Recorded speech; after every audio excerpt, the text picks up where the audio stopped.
They did it! Bungie finally unnerfed the throwing hammer, and they added a new exotic that lets you call your hammer like Thor.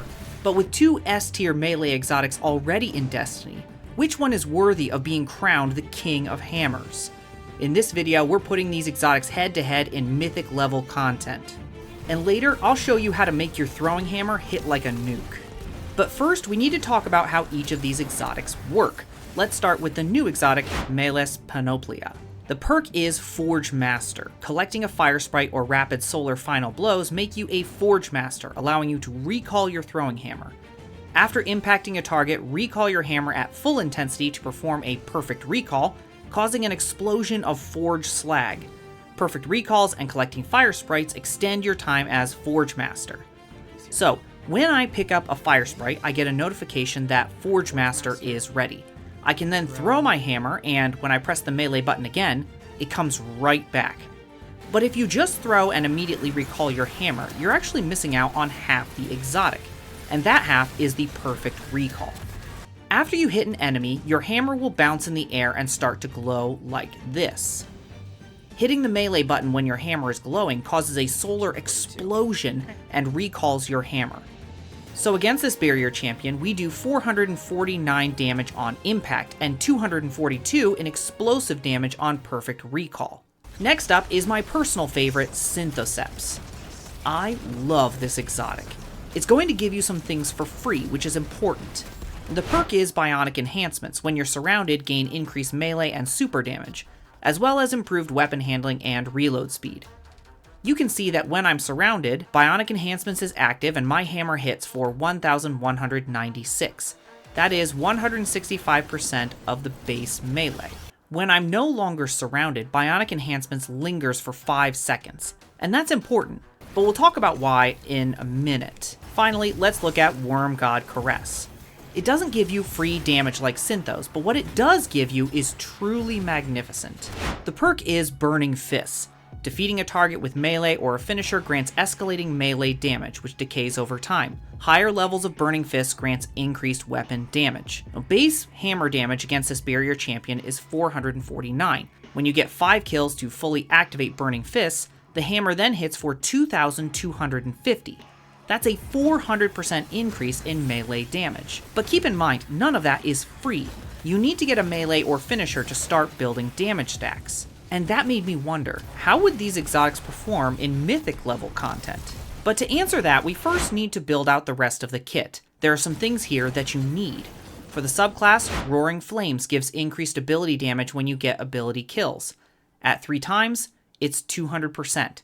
Second aspect, Soul Invictus. Solar ability final blows, Hammer of Soul impacts, and defeating scorched targets creates sunspots. Sunspots apply scorch and deal damage to targets inside. Entering a sunspot applies restoration.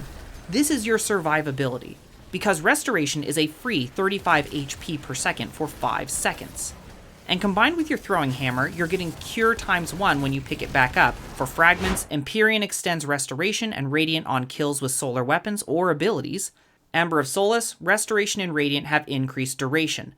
This is 50%. Those are the big ones. The last two are more flexible. Pick what you like.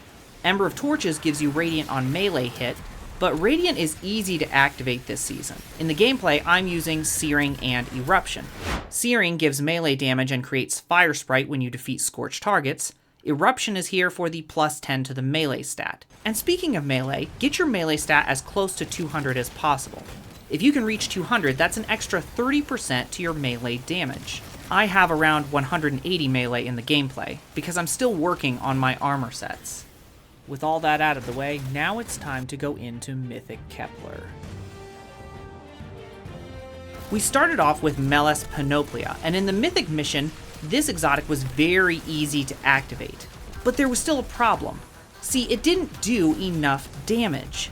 Look at how many times I have to hit this Vandal with my hammer, even using perfect recall. Melas is also not a big damage dealer when you're shooting a boss, so your hammer doesn't really factor into boss damage. Next up, we went Synthoceps, and this was my top choice going into the Mythic mission. Bionic Enhancements is basically free.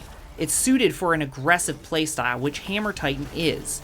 As you're scoring your first kill, you'll then start stacking Roaring Flames up to that 200%. Unfortunately, damage also falls off quickly once you have less than 3 enemies near you, even with Roaring Flames. And in Mythic content, even red bars can one-punch you, so you want to kill everything near you. Ultimately, Synthoceps shines brighter when you're able to keep multiple red bars alive, and that's just not Mythic difficulty in my opinion. Last up, we have Wormgod Caress, and the advantage is just the sheer damage numbers. At maximum stacks, Mythic-level enemies just melt like cheddar in a fondue pot. It synergizes also better with Roaring Flames. As I'm getting kills, I'm stacking both Burning Fists and Roaring Flames at the same time. If there is a disadvantage, it would be that it lacks the free damage bump entering the fight. That's the trade-off. At least it would be, if you didn't know about this absolutely cracked weapon pairing. In the Edge of Fate, one exotic got such a massive buff that I am genuinely shocked no one is using it. Bastion. So what makes it so good? The exotic perk is Saint's Fist. Rapidly fires 3 spreads of pure force. After a successful melee hit, this weapon gains increased damage, reduced charge time, and improved reload speed for a short duration. Hitting a target with most of the pellets in a burst increases melee damage for a short duration.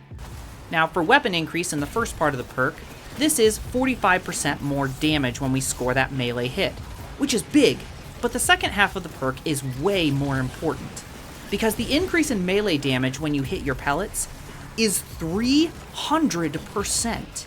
And when you combine this with the 400% from Burning Fists, 200% from Roaring Flames, and 200 melee, you're looking at a combined damage increase of 1,460%. So even if you have no damage buff going into a fight, you can shoot the enemy with Bastion and immediately be hitting your hammer 300% harder. If you enjoyed watching this video, try watching this one next. We have Warlock and Hunter builds coming soon. GG, Fireteam.